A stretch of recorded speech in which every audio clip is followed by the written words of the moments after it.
اے مسلمان عورتوں تم گھر کے اندر رہا کرو، بلا ضرورت گھر سے باہر نہ نکلا کرو، شاپنگ کرنا تمہارا کام نہیں ہے، کاروبار کرنا تمہارا کام نہیں ہے، نوکری کرنا تمہارا کام نہیں ہے، حالات کے تحت اگر کبھی نکلنا بھی پڑ جائے تو پردے سے نکلو۔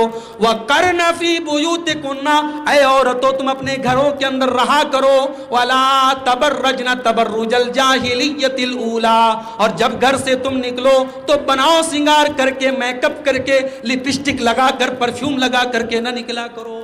یہاں تک کہا اللہ کے نبی نے اگر کوئی عورت خوشبو لگا کر کے مسجد میں آتی ہے نماز پڑھنے کے لیے، ایسی عورت کی نماز قبول نہیں ہوگی، 40 دن تک اس کی نماز قبول نہیں ہوگی اگر وہ خوشبو لگا کر کے مسجد میں آتی ہے۔ اتنا خطرناک مسئلہ ہے میرے پیارے بھائیوں۔ اللہ نے کہا والذین هم لفروجہم حافظون، جو اپنی شرمگاہ کی حفاظت کرتے۔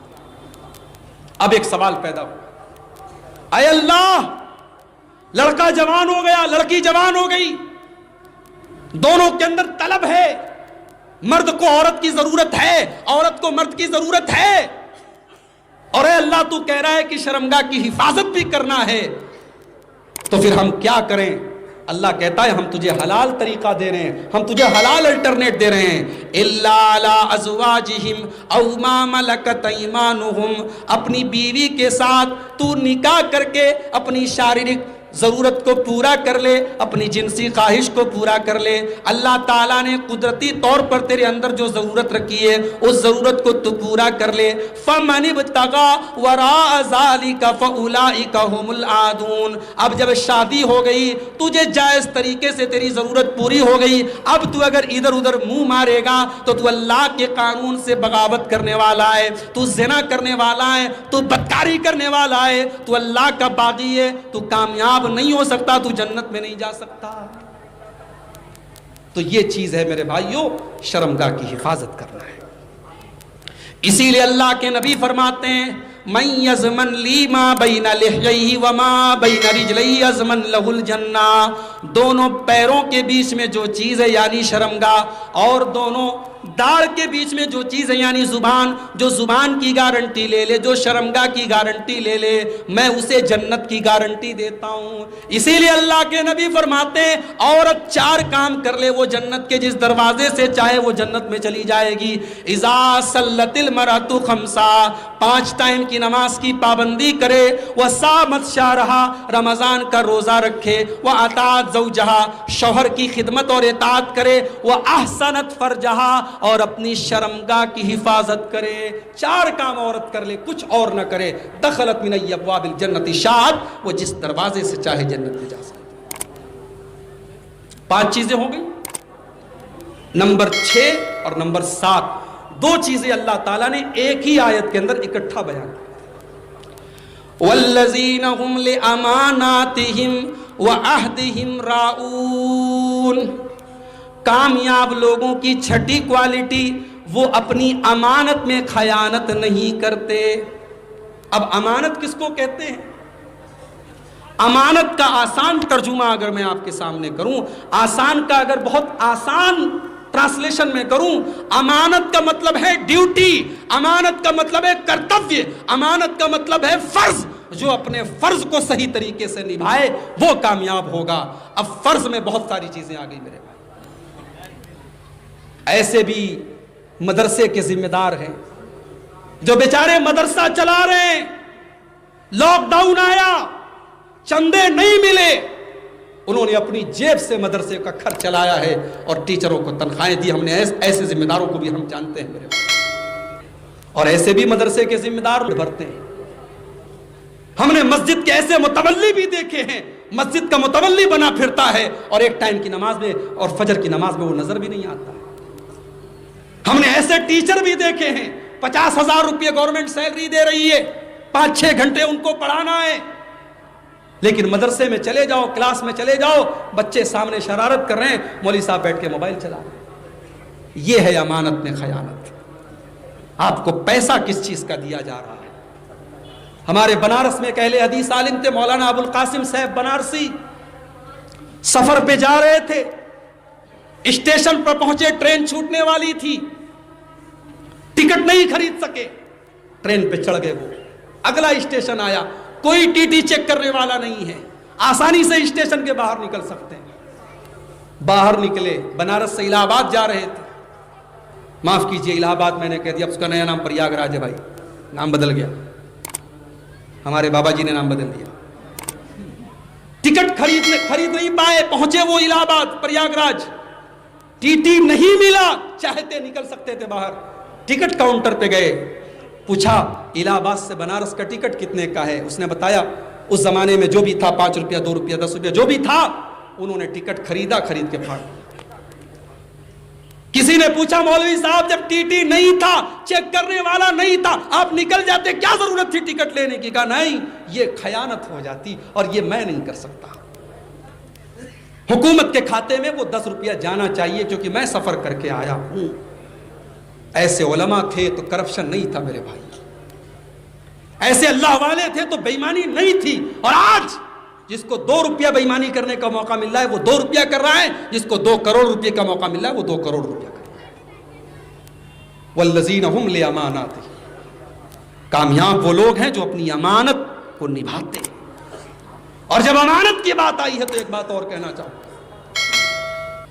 ماں باپ سن لیں، بچے بھی آپ کی امانت ہے، جوان بیٹی بھی آپ کی امانت ہے، جوان بیٹا بھی آپ کی امانت ہے۔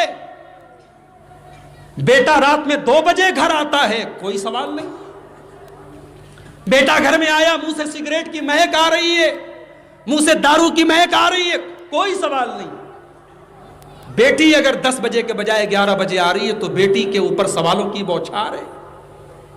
بھئی ہونا چاہیے، میں یہ نہیں کہہ رہا ہوں کہ بیٹیوں کو آپ چھوڑ دیں، سوال بیٹی سے بھی ہونا چاہیے اور سوال بیٹے سے بھی ہونا چاہیے، امانت ہے دونوں، اللہ کی بارگاہ میں پوچھا جائے گا۔ حاجی صاحب رات میں آپ تہجد پڑھتے تھے، اللہ کی بارگاہ میں رویا کرتے تھے، صبح فجر کی نماز میں مسجد میں سب سے پہلے جاتے تھے، جوان بیٹا رات میں 2 بجے گھر میں آ کر کے پڑا رہتا تھا، کبھی آپ نے فجر میں بیٹے کو اٹھایا؟ ماں بیچاری دوپٹہ اٹھا کر کے رات بھر دعا کرتی تھی، جوان بیٹی رات میں 2 بجے تک کسی سے موبائل پر باتیں کرتی تھی۔ ماں سے پوچھا جائے گا تو اندھی کیوں بن گئی؟ تو نے بیٹی کو منع کیوں نہیں کیا؟ تو نے بیٹی کو غلط چیزوں سے کیوں نہیں روکا؟ یہ بچے، یہ بچیاں امانت ہے میرے پیارے۔ اور آج تو جب سے موبائل نکلا ہے، اب بچوں کو ہم کہاں پال رہے ہیں، اب تو موبائل پال رہا ہے۔ کتنی عورتیں، بچہ کھانا نہیں کھا رہا ہے، جلدی سے موبائل اس کو ٹکا دیا، اب بچہ جو ہے لکڑی کی کاٹھی والا ویڈیو دیکھ رہا ہے تب وہ کھانا کھا رہا ہے۔ بچوں کو ہم نے اتنا موبائل کا عادی بنا دیا ہے کہ بچہ شرارت کر رہا، ہم نے جھٹ سے موبائل تھما دیا ہے۔ اس کے بعد ہم کہتے ہیں مولوی صاحب بچے تو موبائل کے پیچھے پڑے ہیں، موبائل کے پیچھے پڑے نہیں، آپ نے پڑھایا ہے۔ امانت ہے میرے پیارے بھائیوں، یہ بچے امانت ہے۔ اور عربی کا کوئی شاعر بڑی پیاری بات کہتا ہے، لیس الیتیم من انتہا ابواہ من حم الحیات وخلفاہ ذلیلا، یتیم وہ نہیں ہے جس کے ماں باپ دنیا سے چلے جائیں، جس کے ماتا پتا دنیا سے انتقال کر جائیں۔ ان الیتیم هو الذی تلقى له امن تخلت او ابا مشغولا، ارے یتیم تو وہ ہے جس کی ماں کے پاس اس کے لیے ٹائم نہ ہو، جس کے باپ کے پاس اس کے لیے ٹائم نہ ہو۔ تو بچے امانت ہے میرے بھائی، اس امانت میں خیانت مت کرو۔ اور 7ویں چیز وَعَهْدِهِمْ رَاعُونَ، کامیاب لوگ اپنے پرومس کو پورا کرتے ہیں، اپنے زبان کے پکے ہوتے ہیں، اپنے وعدے کو پورا کرتے ہیں، اپنے وعدے سے مکرتے نہیں ہیں۔ وہ کسی سے اگر وعدہ کر لیتے ہیں تو وعدے کو نبھاتے ہیں۔ آج بزنس کر لو، سب سے بے ایمان مسلمان آپ کو مارکیٹ میں ملے گا، غیر مسلم ہم سے اچھے ہیں بزنس کے معاملے میں۔ آپ تجربہ کر کے دیکھ لو میرے بھائیوں، ہم اور آپ اس قدر اپنے دین سے دور ہو چکے ہیں، ہمارے وعدے کا کوئی مطلب نہیں، ہماری زبان کا کوئی مطلب نہیں۔ اسی لیے اللہ کے نبی فرماتے ہیں اربع من کن فیہ کان منافقا خالصا، 4 چیزیں جس کے اندر پیدا ہو جائیں وہ پکا منافق ہے۔ 4 چیزیں پکے منافق کی پہچان ہے۔ اذا حدث کذب، جب بات کرے تو جھوٹ بولے، وَإِذَا وَعَدَ أَخْلَفَ، جب وعدہ کرے تو وعدہ خلافی کرے، وَإِذَا تُمِنَ خان، جب امانت رکھی جائے تو خیانت کرے، وَإِذَا خَاصَمَ فَجَرَ، اور جب جھگڑا کرے لڑائی کرے تو گالی گلوچ پر اتر جائے۔ چار چیزیں پہچان ہیں کس کی؟ پکے منافق کی۔ اب آپ غور کر لیں، اگر یہ چار چیزیں ہمارے اندر ہیں تو پھر ہم مومن ہیں کہ منافق ہیں؟ حدیث فیصلہ کر دیتی ہے، فتویٰ لگا لینا۔ حدیث میں آپ کو دے کے جا رہا ہوں، یہ چار چیزیں ہیں جس کے اندر ایک چیز یہ بھی ہے کہ جب وعدہ کرے تو وعدہ خلافی کرے۔ اسی لیے اللہ نے کہا کہ کامیاب لوگوں کی 7ویں کوالٹی یہ ہے، وَعَهْدِهِمْ رَاعُونَ، وہ اپنے وعدے کے پکے ہوتے ہیں۔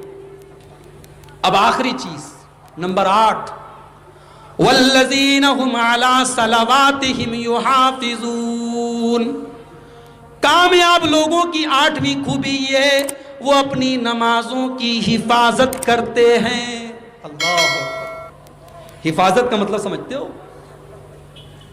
بھئی ایک موبائل ہے 500,000 روپے کا، اور ایک موبائل ہے ایپل کا آئی فون لاکھ روپے کا، 1.25 لاکھ روپے کا۔ اب 1.25 لاکھ روپے کے موبائل کو آپ کتنا سنبھال کر کے رکھیں گے؟ نماز آپ کے آئی فون سے بھی زیادہ قیمتی چیز ہے، نماز کی حفاظت کرو۔ عصر کی نماز کا ٹائم ہے، دشمنوں کو پتا چلا کہ اللہ کے نبی اور آپ کے صحابہ آئے ہوئے اور عصر کی نماز کا ٹائم ہے۔ بخاری کے الفاظ ہیں، دشمنوں نے میٹنگ کی اور آپس میں مشورہ کیا کہ یہ وہ نماز کا ٹائم ہے جس نماز کو مسلمان اپنی جان سے زیادہ پیارا مانتے ہیں اور جس ٹائم کی نماز کو وہ کبھی نہیں چھوڑتے ہیں۔ کہ بڑا اچھا موقع ہے، چلو حملہ کر دیتے ہیں۔ دشمنوں نے پلاننگ بنائی، اللہ نے اپنے نبی کو خبر کر دی۔ اللہ کے نبی نے صحابہ سے کہا، آدھے صحابہ ہتھیار لے کر کے کھڑے رہیں گے اور آدھے صحابہ نماز پڑھیں گے۔ نماز تب بھی معاف نہیں ہوئی، کہا کہ آدھے ہتھیار لے کر کے کھڑے رہیں گے، آدھے نماز پڑھیں گے، اور جب یہ آدھے پڑھ لیں گے تو پھر وہ باقی آدھے نماز پڑھیں گے اور یہ ہتھیار لے کر کے کھڑے رہیں گے۔ یعنی نماز کا ایک نیا طریقہ جنگ کے حالات میں بیان کیا گیا، مگر نماز معاف نہیں کی گئی۔ اور مجھے وہ فتویٰ یاد آتا ہے شیخ عبدالعزیز بن باز کا۔ شیخ عبدالعزیز بن باز سے پوچھا گیا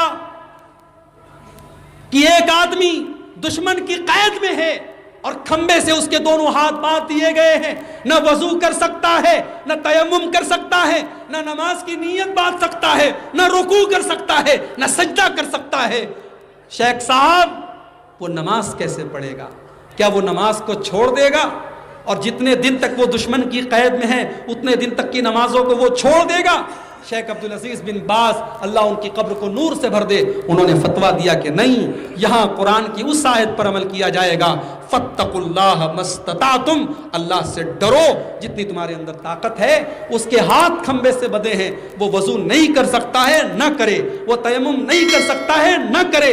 اگر اس کا چہرہ قبلے کی طرف ہے اچھی بات ہے، اگر نہیں ہے تو جس حال میں ہے اسی حال میں وہ اپنے سر کے چہرے کے اشارے سے رکوع کر لے، سجدہ کر لے اور اسی حال میں وہ نماز پڑھ لے۔ نماز اس حال میں بھی معاف نہیں ہے میرے پیارے بھائیوں۔